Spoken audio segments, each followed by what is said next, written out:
Isa ka ba sa mahilig mag-museum hopping? Pwede nang bisitahin ang Museo del Galion, kung saan tampok ang ating pagkakakilanlan bilang isang maritime nation. Alamin natin ang detalye sa umaarangkadang balita ni Justin Ignacio. Real-life experience ang hatid ng museo na ito sa Mall of Asia sa Pasay City, ang Museo del Galion. Dito, tila babalik ka sa nakaraan para pasukin ang kasaysayan ng Manila-Acapulco Galleon Trade na nag-ugnay sa Asia, Amerika at Europa sa loob ng 250 years. Pero higit pa sa kalakalan, layo nitong ipakita na ang Pilipinas ay sentro ng globalisasyon noon pa man. Ayon kay Managing Director Victor Helano, mahalagang maipakita ang papel ng mga Pilipino sa likod ng dambuhalang galyon na ito. And many people see this history as very Spanish, but the truth is the Philippines was at the center of that because 80% of these ships were built in the Philippines and most of the crew sailing the ships were also Filipino. And we think that's an important story to tell. Andito ako sa main deck ng galyon kung saan dito sa taas makikita nyo ang helm o yung timon. Ito yung pinakamanibela ng galyon.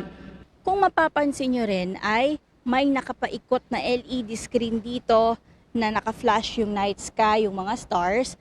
At na tila magbibigay sa'yo ng real life experience na kapag nandito ka, para kayong umaandar.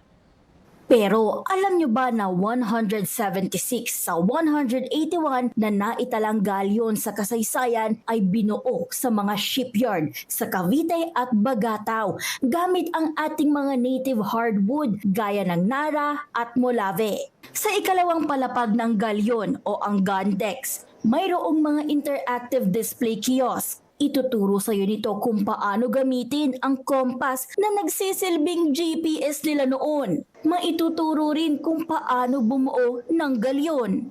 Kung may isang mahalagang mensahe na nais ipahatid ang museo, It would be that we have been and continue to be a very important part of the global economy. And we just want to show our importance in global history and even in global commerce today. And we want everyone that visits the museum to be very proud to be part of that heritage.